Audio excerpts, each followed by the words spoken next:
Hi everybody, I'm Gio and welcome back to my channel. This week's story is called Throwing Pizza. Let's get started. I tossed the dough into the air, spinning it a little so it spread out. I caught it, shaped it again, and threw it into the air. Home Fire Gourmet Pizza boasted that we made pizza the same way they made in Italy. Hand-rolled dough formed by tossing it into the air.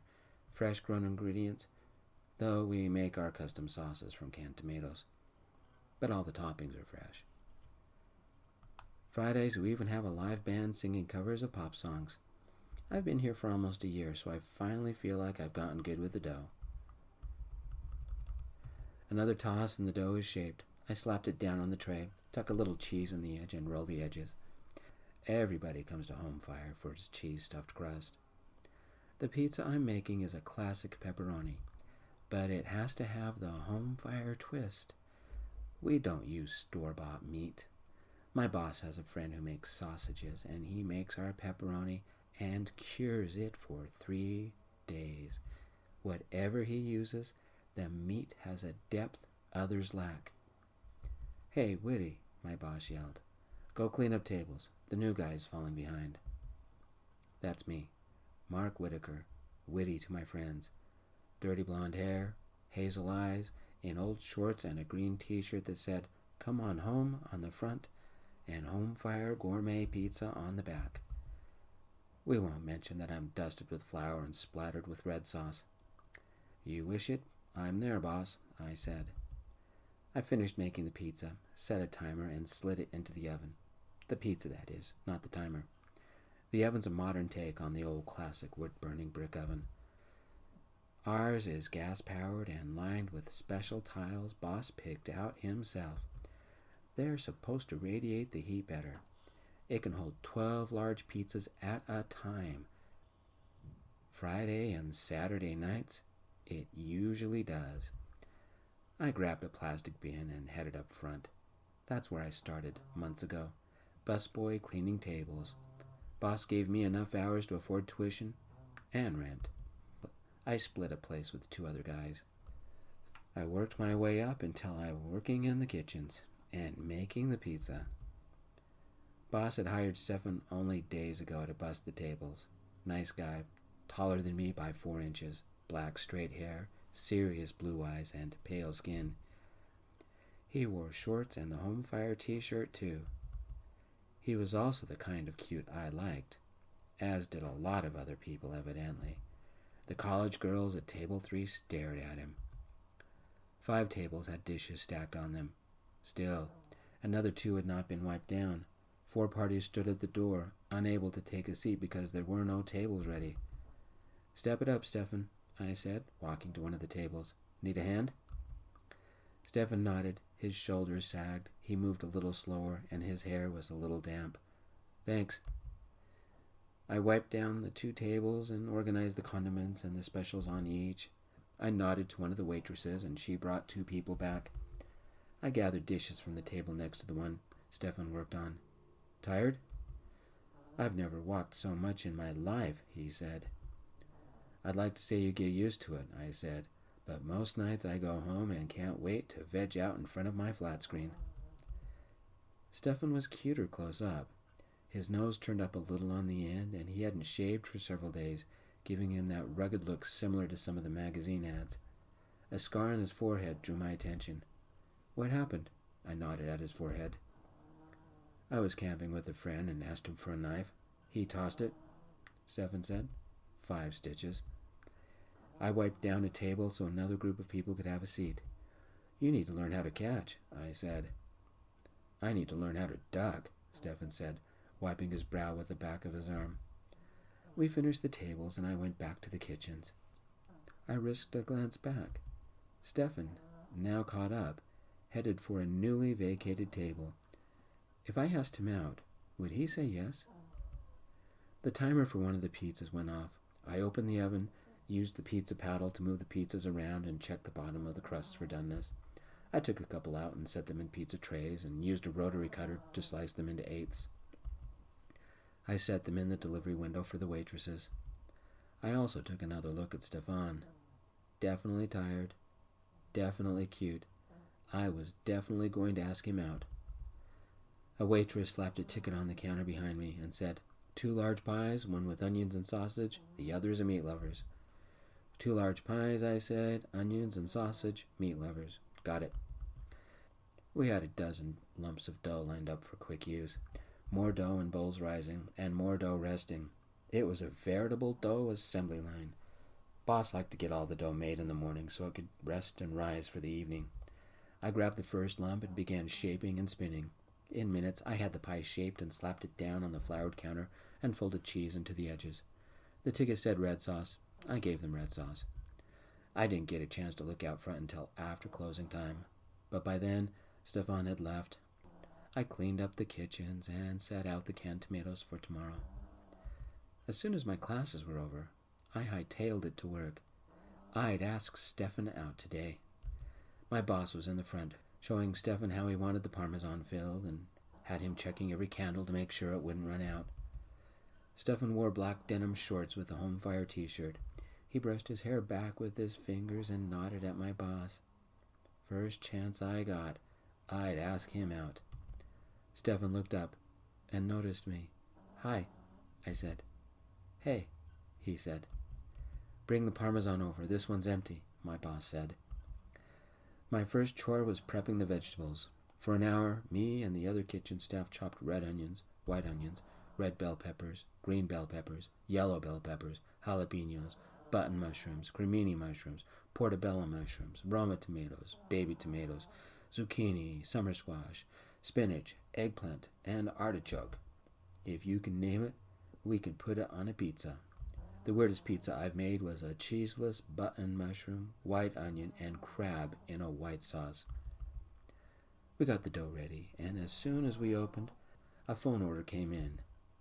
20 pepperoni with red sauce, 10 buffalo chicken with barbecue, 2 seafood, 5 meat lovers, 2 vegetarian, a couple of cheeseless, a Hawaiian, and a vegan with pesto and spinach and every vegetable we had. Added to that were 30 orders of garlic bread. Boss, I said, is it real? Shouldn't they have ordered this in advance? They did, 15 minutes ago, and it's real. They paid with a debit card, Boss said, and they are coming over right now. Who? I asked. The college's marching band, Boss said. I guess they're playing at a game tonight, and they are all coming here. We also have our regulars. Time to step it up. Tell the guys out front. I ran to the front and told them what was coming, then ran back to the kitchen. It's just 3 of us, and on a normal night, that's plenty. But tonight, we were already behind, and we had barely opened. I formed and spun the dough and passed it to one of the others to finish. How could we cook all these pizzas? Our ovens could only hold 12. Plus, we had our usual customers. And more pizzas, more garlic bread, 7 calzones, which is like a folded and stuffed pizza, and a bunch of cinnamon strudel pizzas. We were slammed.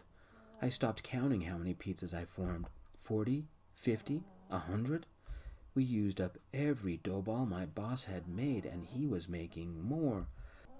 We made 30 batches of red sauce, 10 batches of white, a barbecue, and a pesto.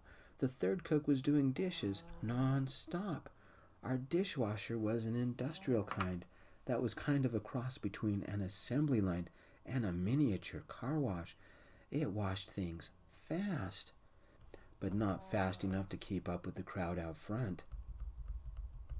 An hour and a half later, I finally ran out of orders. For the moment, the pizzas were caught up, and I had a few minutes before the oven timers rang. I stepped out front. The front crew could not keep up. Stacks of dishes and dirty tables cluttered the entire room. I grabbed a plastic bin and took the closest table, cleared it off, wiped it down, and took the dishes to the back. By the time I returned, our hostess had already sat somebody there. I ran to the next table. We hadn't been this busy since last Valentine's or last year's graduations. If Boss had known, he would have called in some of the weekend help. I cleared off and wiped the next table, then the next. I went to the next table in line, picked up a dish, but Stefan's hand was under mine. It was almost like we held hands. Stefan had strong hands, warm, a little soapy, and I let my hand linger a little too long over his. Was it my imagination, or did Stefan smile? I should ask him out right now. Waiter, can we get some more water? A guy yelled from 2 tables away. Let me grab a picture, Stefan said. I let go of his hand. Sorry. Stefan nodded and walked off. For a second, he stared back at me, his eyebrows lowered. Whitty, pizzas are ready, boss yelled. I had the table cleared in 10 seconds and wiped down in 5. Not the best job, but pizzas wait for no one. Then I ran to the oven, opened and checked the pizzas. 3 were done. I pulled them out, sliced them, and set them out for the waitress. Another 7 waited in line for the oven. I took the first 3. We're out of chopped mushrooms, my boss said. I started chopping, but only got a pound chopped. Boss, we're really out of mushrooms. Boss walked over and the timer went off for the oven. I rotated cooked pizzas with uncooked, sliced, and set them out. The waitress yelled back, bring out more Parmesan. We had several large containers, so I grabbed the nearest and headed to the door out front. I pushed it open and ran into Stefan. His hands grabbed the container, holding mine for a second. Our eyes met, and I gave him a quick smile. Thanks, Stefan said, taking the Parmesan. He looked away quickly. Maybe he was shy. Maybe he was straight. Maybe I'm only pretending to think he might be interested. Stefan walked to the tables and began filling up one of the Parmesan containers. The timer on the oven beeped. More pizzas. By closing time, I had dough and flour and sauce on every part of my body. My arms ached. My feet ached.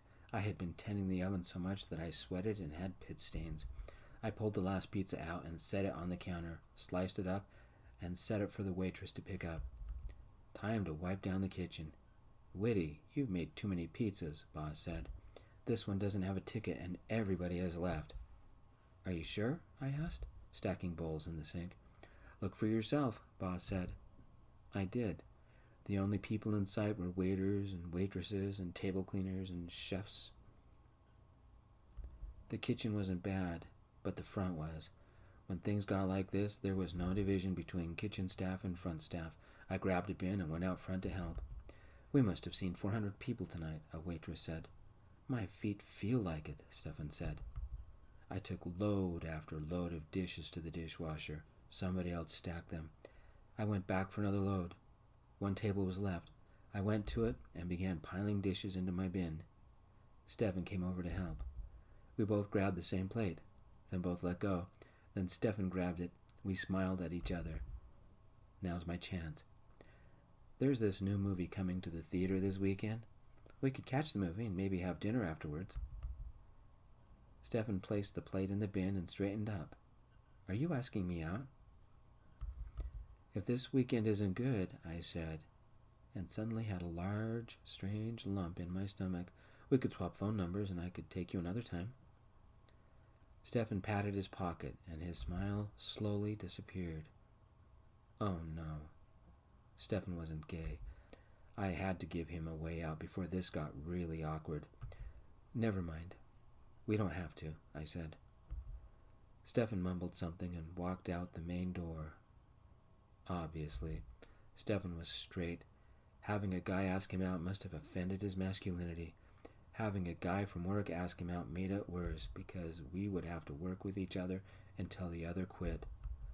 Maybe I could rearrange my schedule so we didn't have to work with each other much. I'll stay in the kitchens, he'll stay out front, and we can both pretend this didn't happen. In a couple of weeks or a month, it won't be as awkward. Everybody knew that dating coworkers could be bad. Everybody. But me. I cleared the last of the dishes and took them to the dishwasher. I grabbed a rag and wiped the counters. Flour had gotten everywhere. Half the chopped vegetable bins were empty, and I think we had used every single bowl in the pizzeria. As fast as our dishwasher was, it would still take time to run everything through it. It all had to be done before we could go home. I took load after load of kitchen pots and pans back to the dishwasher, then stacked the clean bowls and plates on the counter. My arms ached, my shoulders ached, and I rotated my neck to get the kinks out. At least I was alone. "Some night," a voice said behind me. "Stefan? I thought I scared you off," I said. "You are pretty scary," Stefan said, smiling. "Did you ever see the old cartoon where the guy was covered in flour and looked like a ghost? That's what you look like." "Boo," I said. "There's some pizza left over if you want some." We both grabbed a slice. "Do you need a hand back here?" Stefan asked. "I'd love some help," I said. "About earlier. I know having a gay guy ask a straight guy on a date can be a bit weird. Sorry." "About that," Stefan said, and handed me his phone. I couldn't find my phone. That's why I ran out to my car. It had fallen under the seat. "Call yourself. Then we'll both have each other's number. Is Sunday afternoon okay?" "Sure," I said. Stefan stepped close to me. "Another thing you need to understand. I don't think straight guys do this." He kissed me. His mouth tasted of pizza sauce and he smelled of the cleaner we used. He pulled away with flour smudged on his chin. I wiped it off. "Let's get this place cleaned up," Stefan said, "and we'll talk about Sunday." Thank you for listening, everybody. I appreciate it. See you next time. Peace.